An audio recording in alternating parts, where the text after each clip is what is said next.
శ్రీ గురుభ్యో నమః. శ్రీమాత్రే నమః. మాణిక్య వీణాముబలాలయంతీం మజాలసామంజులవాగ్విలాసాం మాహేంద్రనీలద్యుతి కోమలాంగీం మాతంగకన్యాం మనసా స్మరామి.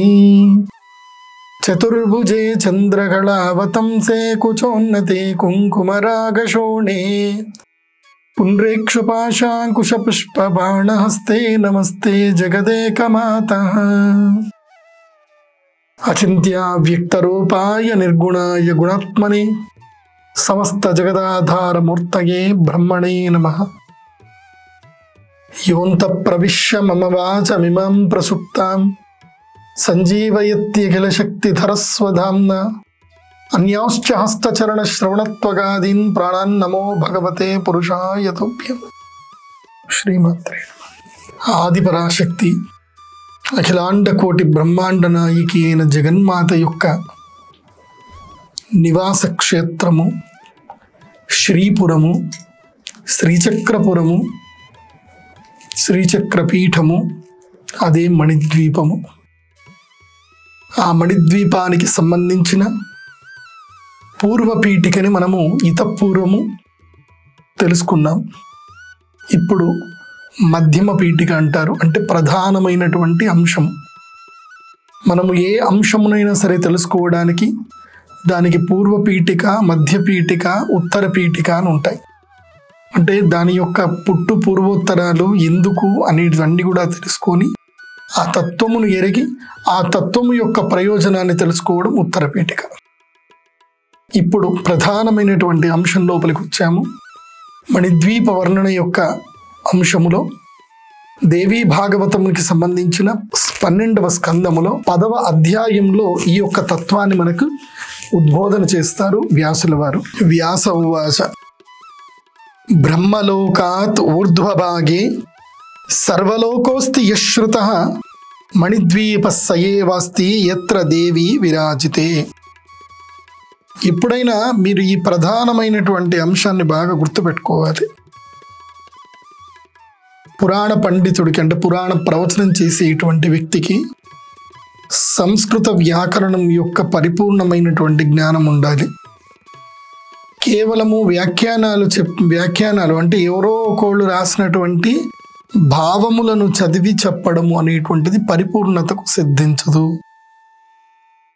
పురాణ లక్షణములో సంస్కృత శ్లోకాలు స్పష్టంగా చదివి వాటికి సంబంధించిన అర్థము పూర్తిగా తను ఎరిగి ఉండాలి. అంటే వ్యాఖ్యానము లేకుండా తను తెలుసుకోగలగాలి. ఒకవేళ వ్యాఖ్యానం చదివినా ఆ వ్యాఖ్యానానికి కరెక్ట్గా ఉందా లేదా అనేది కూడా డిస్క్రిమినేషన్ తెలియాలి. ఆ డిస్క్రిమినేషన్ కనుక తెలియకపోతే సో రాంగ్ కాన్సెప్ట్లోకి వెళ్ళే అవకాశం ఉంటుంది. కాబట్టి నేను సంస్కృత శ్లోకాలు కొన్నిటి వరకు చదివి తర్వాత జగన్మాత యొక్క తత్వాన్ని చెప్పే ప్రయత్నం చేస్తాను.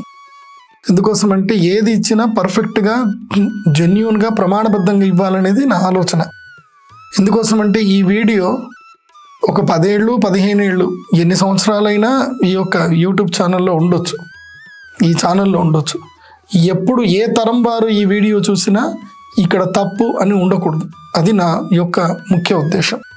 అందుకే శ్లోకోక్తి పూర్వకంగా కొన్ని విషయాలు మీకు సంస్కృతములో ఎందుకోసం అంటే మనకు సంస్కృత జ్ఞానం అర్థమైతేనే మనకి పూర్తిగా అవగాహన అనేది కుదురుతుంది.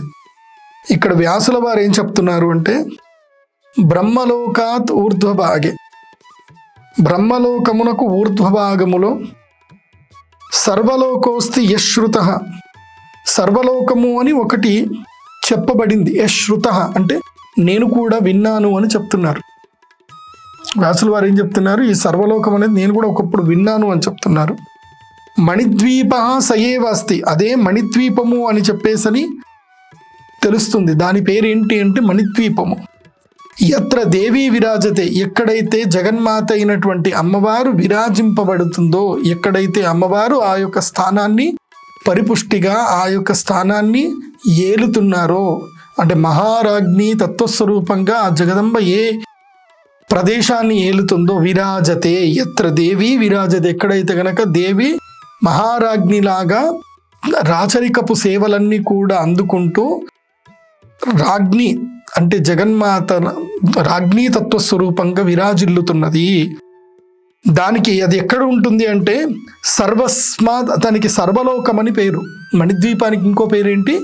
సర్వలోకము అని పేరు.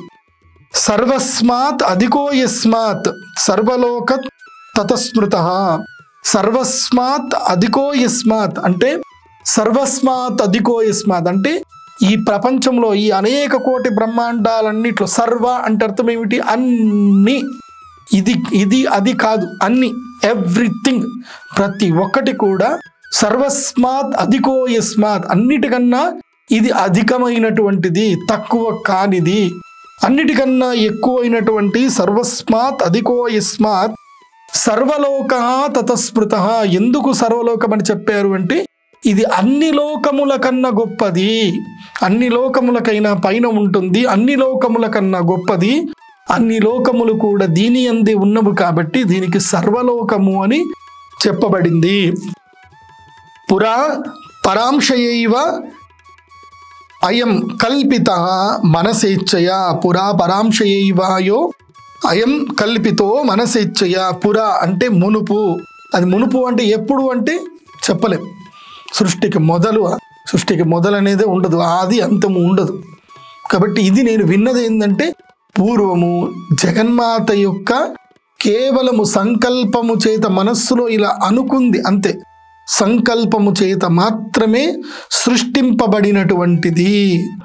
పురా పరాంశయైవ, పరాంశ అంటే అత్యంత ఉత్కృష్టమైనటువంటి అమ్మవారి యొక్క అంశ, పరాంశము యొక్క సంకల్పము చేత ఏవ అయం కల్పిత మనసేచ్ఛయ, మనస్సుతో కల్పింపజేసుకుంది. మనస్సుకు అంత గొప్ప శక్తి ఉంది.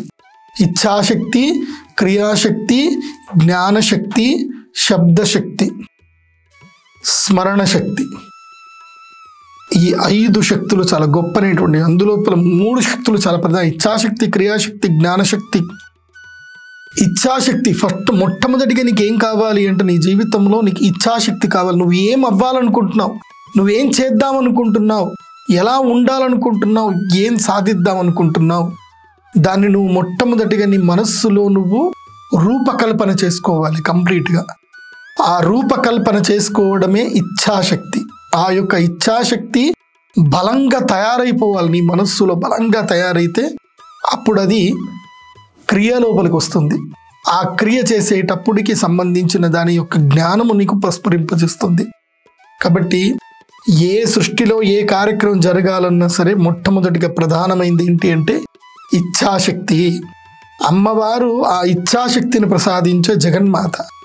ఆ పరాంశయ దేవి అయినటువంటి జగన్మాత యొక్క ఇచ్ఛాశక్తి చేత మాత్రమే అలా తలుచుకుంది అమ్మవారు. నాకు నా మణిద్వీపము, నా యొక్క ఆవాస క్షేత్రం ఇలా ఉండాలని అమ్మ తలుచుకుంది.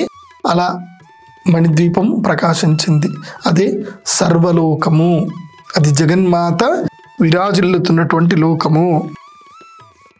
సర్వాదౌ నిజవాసార్థం ప్రకృత్యా మూలభూతయ కైలాసాదధికో లోకో వైకుంఠాదపి చోత్తమః. సర్వాదౌ, సర్వ ఆదౌ అంటే అన్నిటికన్నా మొదలు, ప్రప్రథమైనటువంటిది, అగ్రగణ్యమైనటువంటిది.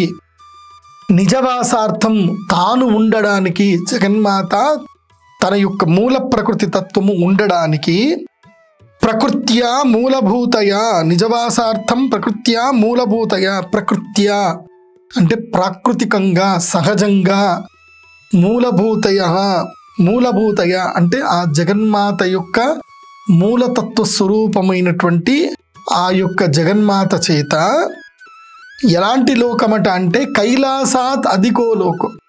మనకి ఆకాశములో ఆరుద్ర నక్షత్రము కనిపిస్తుంది. నేను ఎప్పుడైనా సడన్గా మిడ్ నైట్ ఎందుకోసమంటే నేను ఎప్పుడైనా సరే మీకు ఆరుద్ర నక్షత్రం చెప్తాను ఎక్కడ ఉంటుందో. మనకి మిథున రాశి మధ్య లగ్నంలో ఎప్పుడైతే ఉంటుందో, అంటే మిథున రాశి మధ్య లగ్నంలో ఉండడము అంటే అర్థం ఏంటంటే మేషలగ్నం ఎప్పుడైతే కనుక రాత్రిపూట మేషలగ్నం ఎప్పుడైతే ఉదయం అవుతుందో అప్పుడు మధ్యలో మనకి మిథున లగ్నం ఉంటుంది. అప్పుడు ఆకాశానికి మధ్యలో మనకి ఆరుద్ర నక్షత్రం కనిపిస్తుంది. లేదంటే మీరు ఆరుద్ర నక్షత్రం ఉన్నటువంటి రోజున రాత్రిపూట చంద్రుడికి అటుపక్కన ఇటుపక్కన ఎక్కడైనా ఒక నక్షత్రం ఉంటుంది, తళతళ మెరుస్తూ ఉంటుంది. ఆరుద్ర ప్రవాళవత్ అని చెప్పేసి ఏక నక్షత్రము ప్రవాళములాగా అంటే పగడములాగా మెరుస్తూ ఉంటుంది, ఎర్రగా ఉంటుంది, అగ్నికణికలాగా ఉంటుంది, మెరుస్తూ ఉంటుంది. ఆ నక్షత్రమే శివుడి యొక్క నక్షత్రము, అదే కైలాసలోకం. ఆ కైలాసలోకము దాన్ని ఆరుద్ర నక్షత్రం అంటారు. కైలాసాదధికో లోకు అంటే కైలాసము కన్నా గొప్పనైనటువంటి లోకము. కైలాసం ఎక్కడ ఉంటుంది అంటే ఆకాశంలో మనం ఆరుద్ర నక్షత్రాన్ని చూస్తే అదే కైలాసము, తళతళ మెరుస్తూ ఉంటుంది. చంద్రుడు ఏ రోజైతే గనక ఆరుద్ర నక్షత్రంలో ఉన్నాడో ఆ రోజు మీరు ఆకాశంలో చంద్రుడి పక్కన ఉండేటువంటి ఈ తారను మీరు చూడవచ్చు. ఆ తారనే కైలాస లోకము. కైలాసాత్ అధికో, ఇది కైలాసము కన్నా, ఈ సర్వలోకం ఏదైతే ఉందో జగన్మాత యొక్క లోకము, ఇది కైలాసం కన్నా గొప్పనైనటువంటిది. అలాగే విష్ణులోకమైనటువంటి వైకుంఠలోకం, వైకుంఠలోకముకైనా కూడా ఉత్తమమైనటువంటిది. వైకుంఠాదపి ఉత్తమ, వైకుంఠము కన్నా ఉత్తమమైనటువంటి లోకము. అంటే కైలాసము వైకుంఠములే చాలా అద్భుతమైన లోకాలు, ఆ లోకముల కన్నా గొప్పనైనటువంటి లోకము. ఈ వైకుంఠం ఎక్కడుంటుంది అని అంటే మీరు ఆకాశములో వెళ్ళి శ్రవణ నక్షత్రము రోజు చంద్రుడు ఏ రోజైతే గనక శ్రవణ నక్షత్రంలో ఉన్నాడో సమాగమం అవుతున్నాడో, అంటే ఈరోజు శ్రవణ నక్షత్రం ఉంది అని అంటారు కదా, అంటే ఆ రోజు చంద్రుడు శ్రవణ నక్షత్రంతో ఉన్నట్టు లెక్క. ఆ రోజు ఆకాశంలో చంద్రుడు పక్కనే ఉండేటువంటి తార శ్రవణ నక్షత్రం. ఆ శ్రవణ నక్షత్రమే వైకుంఠలోకము. వైకుంఠలోకం ఎక్కడో ఉండదు, మనం ఆకాశంలో కరెక్ట్గా శ్రవణ నక్షత్రాన్ని కనుక మనం చూస్తే అదే వైకుంఠలోకము. కాబట్టి శ్రవణ నక్షత్రము అదే వైకుంఠలోకము. తర్వాత ఇంకో లోకం ఏంటంటే గోలోకాదపి సర్వాత్మ సర్వస్మాత్ సర్వలోకో అధిక స్మృత. తర్వాత గోలోకం అని కూడా ఉంటుందట. ఈ గోలోకం అనేది చాలా అద్భుతమైనటువంటి లోకం. ఇది పాలపుంతని గోలోకం అంటారు.